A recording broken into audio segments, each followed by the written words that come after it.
How is technology changing combat? We look at the 10 battlefield disruptors with John Antal. This is the Principles of War podcast, professional military education for junior officers and senior NCOs.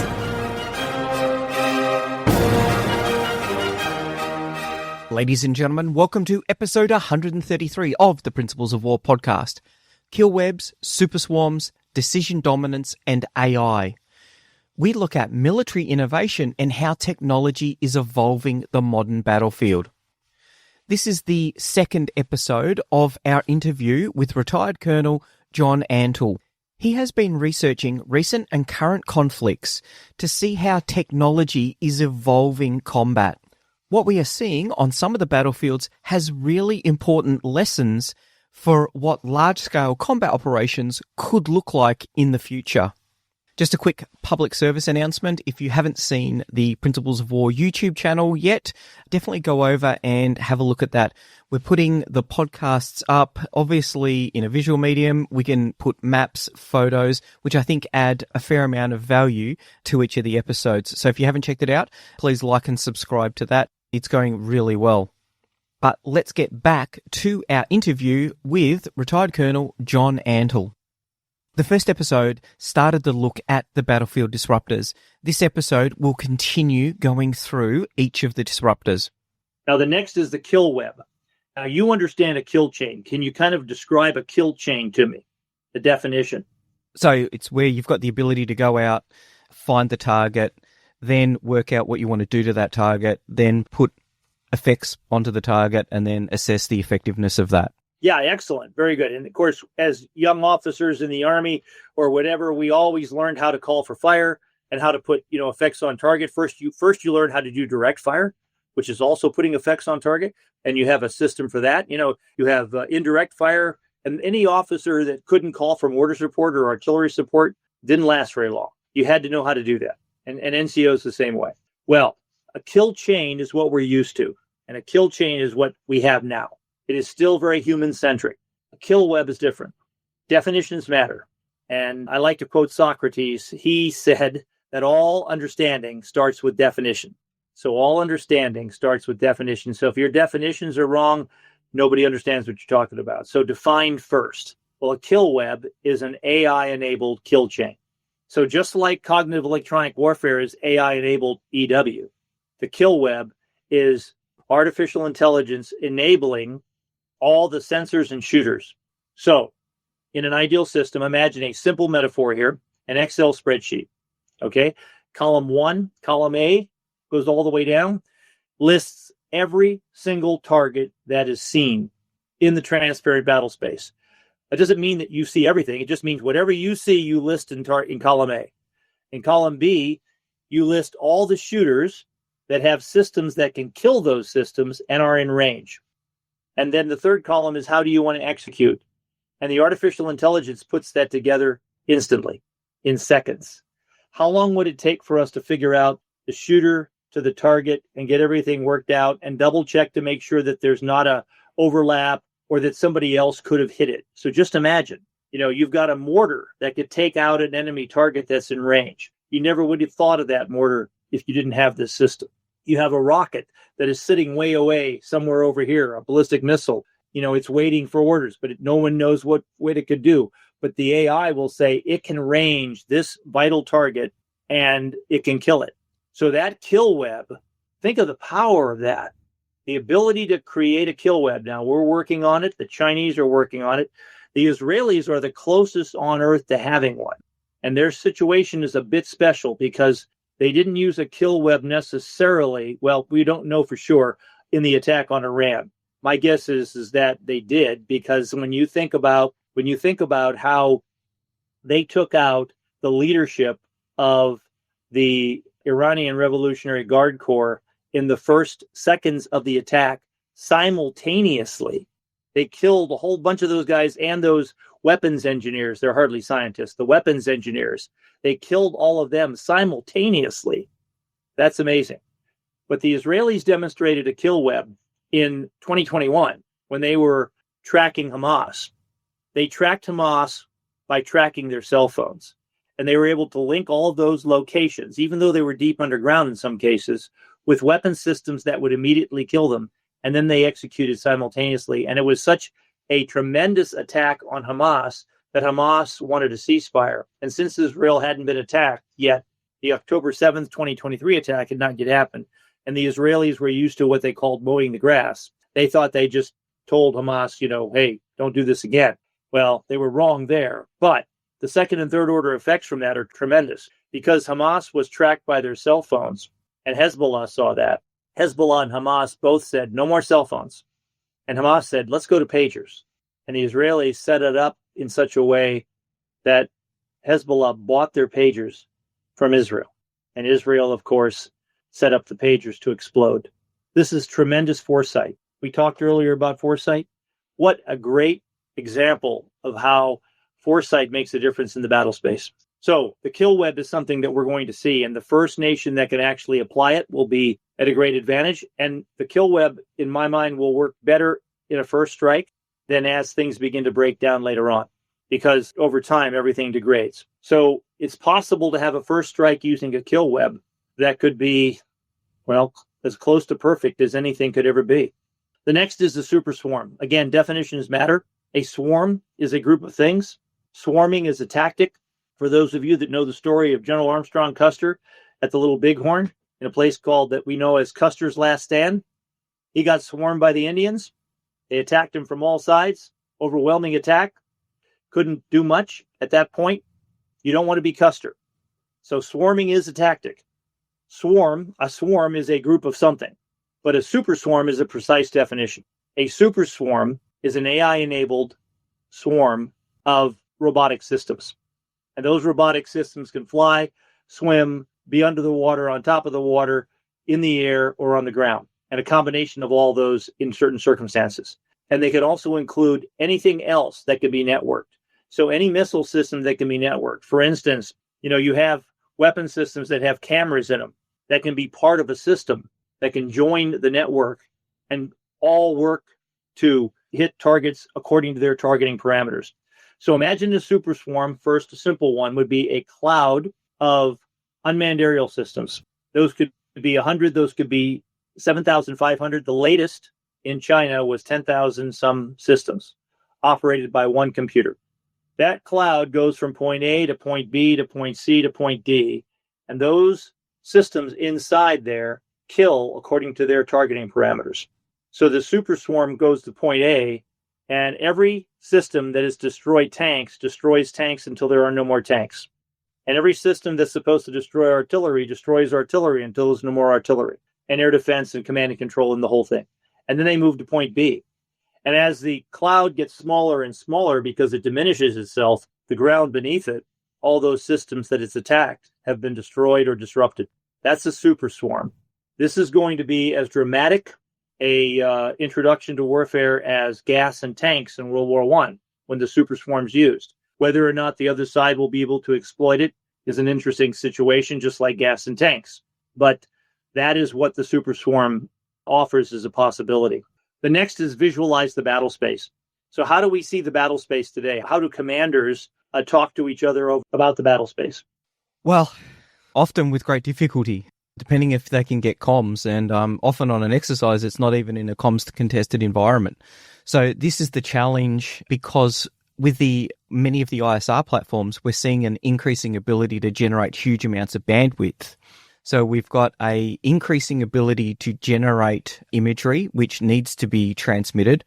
Then you've got the challenge of actually interpreting that. So if you've got 25 sensors out there that are sending back video imagery, somebody needs to be going through that. Then someone needs to actually interpret that and bringing out what is the so what of all of these things that we're seeing? What is it that is actually going on in the battlefield? How do we move from situational awareness to situational understanding? And then at some point, someone's got to think about what are we going to do about this? So how do we create a set of orders? And then how do we promulgate that out to all of our subordinate call signs so that they've got the understanding that they need to have to be able to create the effect that we want?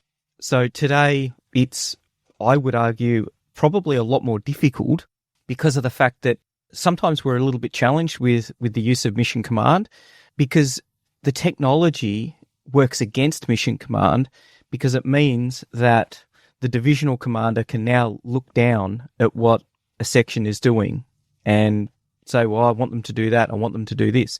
So people, I think, are a little bit concerned about who it is that can be watching what it is that they're doing. Commanders feel that they have a responsibility to be monitoring absolutely everything that's going on in their AO. So I don't know. How exactly do we do this? We want to have that one pane of glass where we can see all of the blue and all of the red and everything that's going on. But it creates a huge cognitive overload, which I think often leads to paralysis by analysis. Right. Only if you actually don't believe in mission command and don't enable it. So you're exactly right in everything that you said there. And it is, the insights are important for all of your listeners to think about. Visualizing the battle space is a disruptor because right now we cannot do it well. And if you want to control everything, you will fail. 100%. So if you know you can't control everything, then you have to work with your AI. What is your best AI right now? Well, at the moment, I think it is the intuition of a well-trained and well-read commander. Exactly right. It's HI. It's human intelligence. Yep. You see, HI is the most important. No computer can do what a well-trained human mind can do, particularly at such low cost. I mean, a couple of crackers and some water every day, and he'll get by with a couple of days. You don't have to power him up all the time with 100% power. So it's interesting what they can do and the resiliency and the capability. Human beings are amazing. So what we have to do is we have to embrace mission command. We have to train our leaders because mission command doesn't mean anything unless you have trained and educated your leaders. You just don't show up and say, hey, I'm a mission command kind of guy. How are you guys today? It doesn't work that way. You show up and you have to earn their trust. You have to be able to communicate effectively and train them to a way where they can be good enough to execute mission command. And every team is in a constant state of flux. So you constantly have to move that team. So everyone would love to have machines do stuff because they're so simple. They always do the right thing, but that simplicity makes them fail. Human beings can adapt, improvise, and overcome. And so therefore, we really have to pay attention to the training of our humans more importantly. But how do we visualize that battle space? Napoleon, he had what was called coup droit, which is a fancy French word, which a lot of Americans say cup d'oil. Okay, coup droit. So coup droit is, in fact, the ability of the inner eye to see that second, third, fourth, fifth step ahead. So he's at Austerlitz, and he sees the whole thing unfold before the Austrians and the Russians even show up. He creates the whole battle space, the whole trap right there in his mind, and then explains it to everybody and puts it out on the map and briefs them so they all understand what they're supposed to do. And so he is able to do that because he's a genius. The average commander couldn't do that.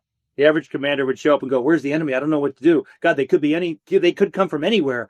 No, you've got to be able to project your thoughts forward in time and space. So visualizing the battle space is crucial. We used to visualize the battle space with two-dimensional maps, paper maps. In fact, we still do in many ways because what people do is they take the digital information and then they put pins on a paper map in order to brief the commanders. And when you think about that, that's kind of amazing. So we're way behind in our ability to visualize the battle space with technology. We could, in fact, do better. So one of the ways we do this now, and you kind of hinted at it, is that a commander has this big headquarters with 100 screens and everybody working hard and all of them coming up to him and asking him for stuff. And if that happens, he will make decisions too slow. He will never, ever see the whole big picture, and the enemy will find that headquarters and kill them all. If you put your brain power in one target set, I will move heaven and earth to kill you. And you see that every day in Ukraine. You see the same thing going on in Gaza. You see the same thing that happened in Iran. Killing the brain power is important. Killing that human intelligence. So we need to be able to visualize the battle space and stay alive. That means we have to be in mass distributed positions. That means our command centers no longer can be centers. They need to be distributed. So now, instead of having at a battalion, for instance, a commander, command group, and a TOC, a tactical operations center, where you have 2 nodes, you need 3 or 4. And they all need to be able to take over if one of them is knocked out. A resilient, self-healing kind of system. And that takes a lot of training. most units can't handle it, particularly because they don't train for it.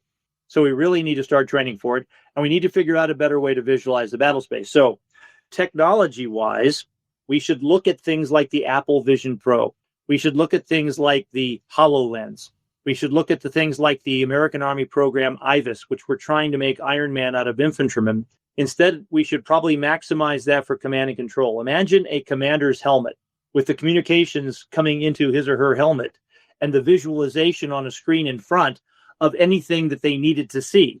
And if they needed to have a staff officer talk about the space domain, that person could pop up or show a graphic real quick to give them the information. And if they needed to talk to an AI that could run calculations, they could do that as well. Like, how much fuel will I need to go 80 miles for a core? And the AI should be able to do that very quickly. Staff officers should too, but they're struggling right now because they haven't studied kind of the way they should be. I mean, the planning factor's whole business is another art form. And we're losing that from what I've recognized in watching our soldiers in the field and allied soldiers. We don't have that same understanding of planning factors that I was used to during Cold War times. But that doesn't mean we can't gain it back. And the AI can help us a lot. We're too used to getting an instant answer from Lexus or from Alexa or from some other AI. We need to be able to do that in a good way, but we also need to have it in our brains in case we lose control. So visualizing the battle space. And the bottom line comes to this. If we have a common operational picture that transforms from small unit to high unit, from squad all the way to army group, how would we make that common operational picture? And the answer is you cannot have a common map. You can't, because the scales change. You can't have everything on there. But what you can have is the same elements. So what are the critical ideas? What are the critical things that a squad leader needs for a common operational picture? And that's just an understanding of what they need to fight. It may be 3, 4, 5 things, and I could go over those with you in a discussion and we can figure them out. And maybe those things raise to 10 or 12 when you get to the core level. But if the common operational picture builds like intent should build a nested concept, then what you get is a common operational picture that's common and operational. Right now, we talk a good talk, but if you ask them what are the elements, anybody ask what are the elements of your common operational picture? And the answer will be, I haven't thought of that. Sorry, I think the two challenges there is one, you mentioned it, the nesting of commander's intent. And then that COP needs to support each commander at their level, whether it's a section commander, platoon commander, all the way up to army group commander. What is their intent? What is their main effort? And what's the information they need to be able to support that main effort? Exactly. We could have an entire 2-hour discussion of common operational picture. I mean, because it's not common, it's not operational, and in most cases, it's not a picture. So we really need to work on that, because just knowing what the elements are, and as a nested concept, those elements can grow, but they shouldn't be 20 at the squad level. They should be fewer at the squad level than the higher level. And how you are able to articulate those common operational points to the common operational picture will depend upon your definition and understanding of what you're supposed to do. So all of that can be rethought right now without any money. We can do this today if we were to sit down and say, this is what a common operational picture looks like in our unit, and these are the elements that you have that I expect you to think through. And at your level, these are the tools that you have to display this.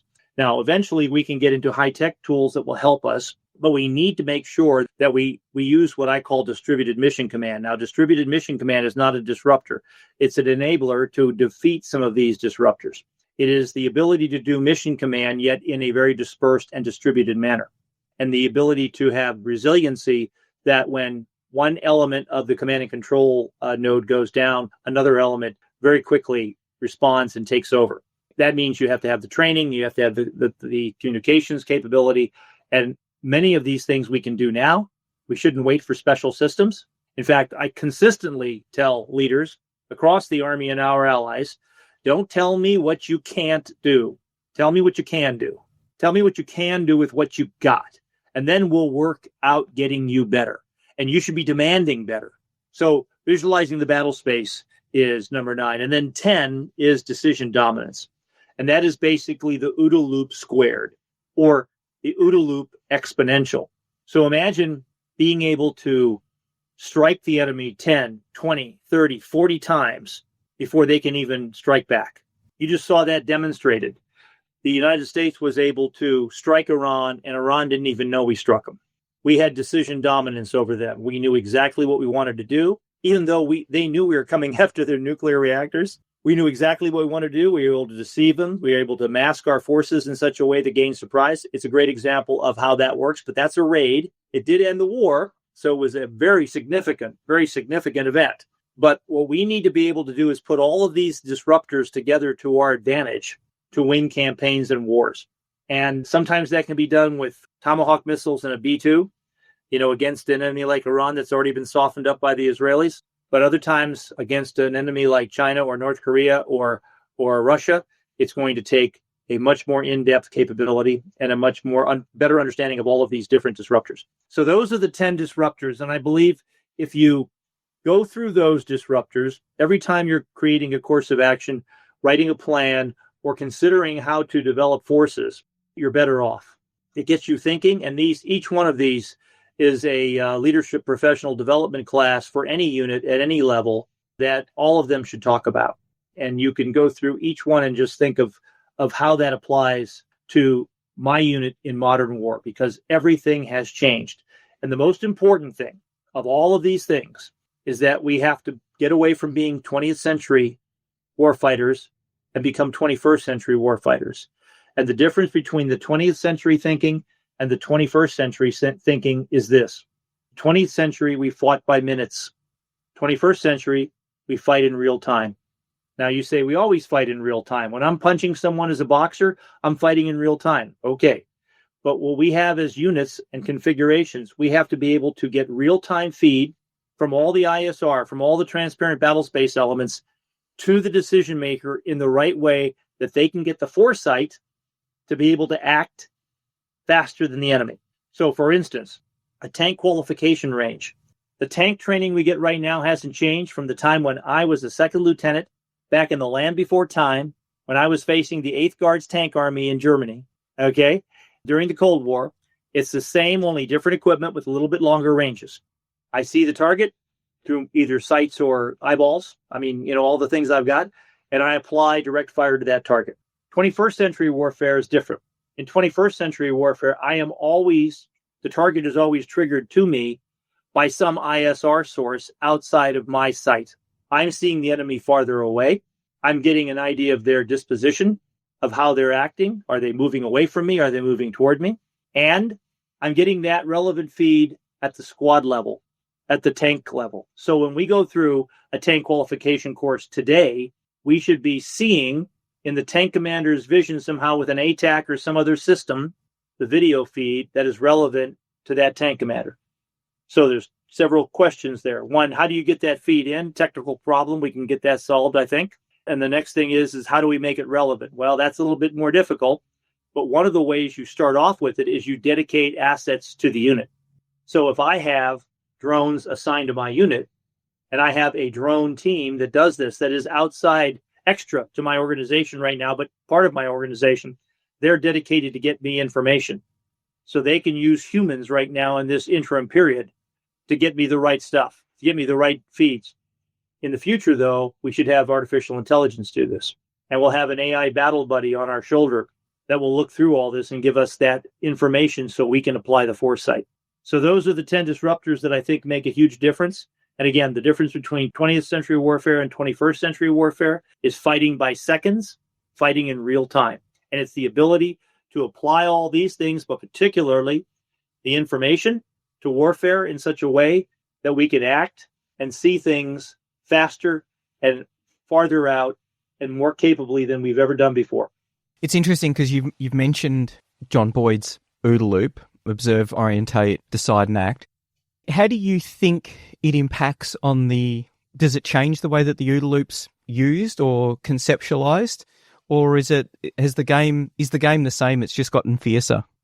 Yeah, I think it's fiercer. I don't think there's a big change, although when I say it's exponential, that means it's fiercer in your words, because what's happening is if the artificial intelligence is applying, for instance, in the ideal system, all of the ISR systems that are available to it to see where the enemy's going and what they're doing, and gives you the relevant information, then you're knowing that almost instantly, whereas before you had to fight for that information.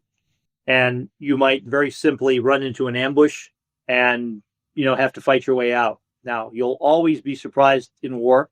There's never going to be a perfect situation, and artificial intelligence won't make it perfect. But we can now do much better with the ISR elements coming to us, with human interaction, and then eventually with AI assistance to speed that up, just like you do with your navigation system in your car. Speed that up so that now commanders will have the ability to fight faster. And if you win time, you win battle. If you waste time and lose time, the enemy has a great advantage over you. And you see that throughout warfare.